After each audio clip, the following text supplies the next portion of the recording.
तो हेलो भाई लोग, कैसे हो आप सभी। क्योंकि भाई आज की सबसे बड़ी खबर है वो भी प्रभास को लेकर ही। क्योंकि प्रभास की जो पिछले साल आई हुई सलार फिल्म थी उसका दूसरा पार्ट आने वाला है, वो आपको भी पता है। और उस पार्ट की 20 से 30% शूटिंग जो है वो कंप्लीट भी हो चुकी है। लेकिन भाई अभी अभी कुछ मीडिया हाउसेस की तरफ से खबर आई है कि इस मूवी की बाकी की रह वाली जो शूटिंग है वो अगस्त महीने से शुरू होने वाली है। तो प्रशांत नील ने जिस तरह से प्लान किया है उसके हिसाब से तो लगता है कि ये मूवी 2025 में ही रिलीज होने वाली है। क्योंकि सलार सीज फायर पार्ट 1 जो था वो इतना धांसू गया था, उस पार्ट का जो बजट था वो था 200 करोड़ रुपए और उस फिल्म ने कमाए थे पूरे 715 करोड़ रुपए। और भाई मुझे तो लगता है यार, जिन लोगों ने सलार फिल्म को थिएटर के अंदर जाके नहीं देखा ना, वो आज भी पछताते होंगे कि यार हमने इतनी बड़ी अपॉर्चुनिटी किस वजह से मिस कर दी। मतलब भाई ऐसी धाकड़ एक्शन फिल्म आज तक कभी इंडियन सिनेमा में नहीं बनी थी।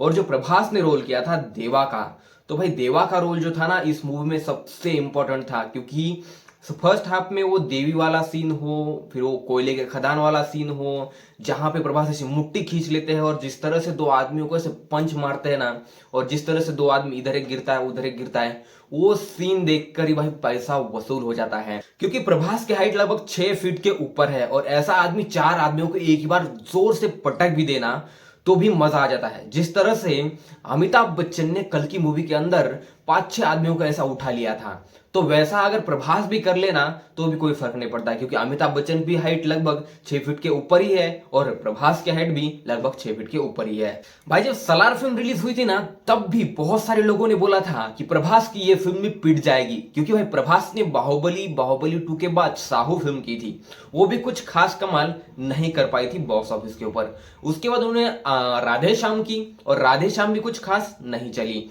फिर उसके बाद उन्होंने आदि पुरुष की, उसके घटिया वीएफएक्स की वजह से वो मूवी बॉक्स ऑफिस के ऊपर फ्लॉप हो गई। फिर भाई प्रभास ने जिस तरह से कमबैक किया है ना, साहू फिल्म छोड़ दो आप, राधे श्याम छोड़ दो आप, उसके बाद आदि पुरुष भी छोड़ दो, लेकिन उसके बाद प्रशांत नील मास्टरपीस डायरेक्टर है वो बंदा। और उस बंदे के साथ जब प्रभास ने कोलैब किया तब भाई लगभग 200 करोड़ बजट की फिल्म ने 715 करोड़ कमाए। लेकिन भाई 3-3 फिल्में फ्लॉप देने के बाद भी जिस बंदे की फैन फॉलोइंग घटने की वजह बढ़ गई ना, तो उसे कहते हैं पैन वर्ल्ड स्टार। सच कहूं तो भाई लोग, प्रभास हो या फिर तेलुगु इंडस्ट्री हो, तमिल इंडस्ट्री हो, मलयालम इंडस्ट्री हो, इन सारी इंडस्ट्रीज ने ना बहुत सारा स्ट्रगल किया है, बहुत सारा स्ट्रगल किया है। क्योंकि उन्होंने खुद की फिल्में खुद ही डब करके हिंदी में रिलीज की, यूट्यूब पे रिलीज की, और इस तरह से उनकी पॉपुलैरिटी बढ़ती गई। और उसके बाद यस यस राजामौली, बाहुबली 2, और उसके बाद बहुत सारी साउथ की फिल्में हैं जो हिंदी बेल्ट में आकर सक्सेसफुल भी हो गई। लेकिन उससे पहले तो सिर्फ और सिर्फ पूरी दुनिया में बॉलीवुड का ही डंका बजा था। लेकिन आज बॉलीवुड ना शर्म से झुक गया है। क्योंकि प्रभास की तारीफ करने से भी बॉलीवुड की फटती है। क्योंकि उन्हें लगता है यार ये साउथ से आकर हिंदी बेल्ट में इतना बड़ा सुपरस्टार बन गया और जिस तरह से बॉक्स ऑफिस पे यार राज कर रहा है ना, वो सब तो यार देखा ही नहीं जाता बॉलीवुड से। क्योंकि भाई साउथ से आकर, तेलुगु इंडस्ट्री से आकर या फिर किसी और इंडस्ट्री से आकर, और वो भी हिंदी डब फिल्म कर 150, 200, 300 करोड़ रुपए बॉक्स ऑफिस पे कमाना भी अपने आप में बहुत बड़ी बात है भाई। देखो, बुरा टाइम और अच्छा टाइम सबका चलता है। जब बाहुबली 2 आई तब प्रभास का बहुत ही अच्छा टाइम चल रहा था, लेकिन उसके बाद 2-3 फिल्में जो फ्लॉप हो गई तो बुरा टाइम चल रहा था। लेकिन अब इस वक्त प्रभास का जो है वो लकी टाइम चल रहा है, समझ लो आप। क्योंकि एक से बढ़कर एक डायरेक्टर उनके हाथ लग रहे हैं और एक से बढ़कर एक कहानियां उनके हाथ लग रही है।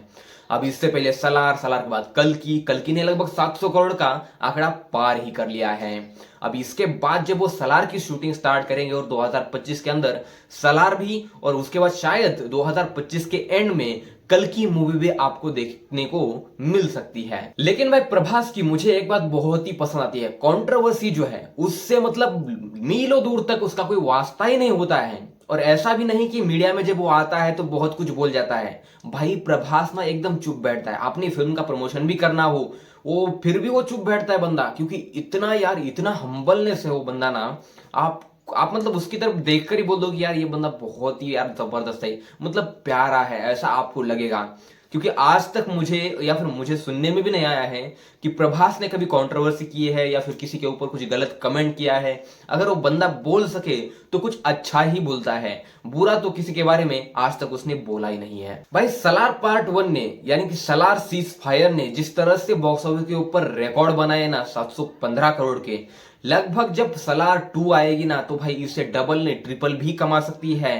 क्योंकि ये फिल्म जो है वो खुलासा करने वाली है मूवी के अंदर का, जब देवा ने और किस तरह से सारे के सारे बंदिशों को उसने अपने हाथों से या फिर लाखों लोगों को अपने हाथों से किस तरह से मारा था। क्योंकि एक पोस्टर आया था, देखो जब सलार पार्ट 1 सीज फायर आया था ना, तब एक पोस्टर था जहां पे 2 हाथों में तलवार लेकर प्रभास खड़े होते हैं और पीछे जो है वो बस लाशें ही लाशें बिछाई होती है। तो उस सीन से पता चलता है कि वो सीन हमें सलार सीज फायर पार्ट 1 के अंदर देखने को नहीं मिला था। वो सीन जो बोल रहे हैं ना प्रशांत नील की 20 या 30% इसकी जो शूटिंग है वो कंप्लीट हो चुकी है, शायद वही एक्शन सीन जो है वो शूट हो चुका था, उसकी फोटोग्राफी भी हो गई थी और उसके पोस्टर भी इन्होंने अपलोड कर दिए थे, लेकिन मूवी के अंदर वो चीजें और वो बातें बताई नहीं है। और जहां पर सलार सीज फायर पार्ट 1 का सेट लगा हुआ है यानी कि रामोजी फिल्म सिटी में, वहीं पे जून के महीने में इसका लगभग 20 से 15 दिन का जो शूट है वो चलने वाला है, ऐसा कहा जा रहा है। आई होप, मैं आशा करता हूं कि सलार सीज फायर पार्ट 1 जैसा ही सलार पार्ट 2 यानी कि शौर्यंगा पर्वम जो है वो लगभग 1400 या फिर 2000 करोड़ भी कमा ले।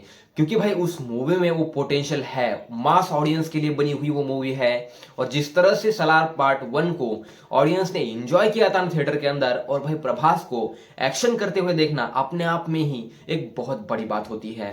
तो यार क्या लगता है आपको, प्रभास की जो अगली फिल्म आने वाली है सलार पार्ट 2 होगी या फिर कोई और फिल्म होगी? क्योंकि यार मैं सलार पार्ट 2 शौर्यंगा पर्वम का बहुत ही बेसब्री से इंतजार कर रहा हूं। मैं तो चाहता हूं कि भाई मतलब जनवरी महीने में ही सलार पार्ट 2 जो है वो रिलीज हो 2025 में। मुझे ऐसा लगता है, आपको क्या लगता है कि सलार पार्ट 2 शौर्यंगा पर्वम कब आनी चाहिए? मुझे कमेंट बॉक्स में जरूर बताना। अगर आपको वीडियो में कुछ पसंद आया हो तो इस वीडियो को लाइक करो, शेयर करो, कमेंट करो और आपके अपने बालाजी फिल्म वाला चैनल को सब्सक्राइब करना बिल्कुल मत भूलो। तो मिलता हूं आपसे ऐसे इंटरेस्टिंग नेक्स्ट वीडियो में, तब तक के लिए लेता हूं, take care, see you soon, bye bye.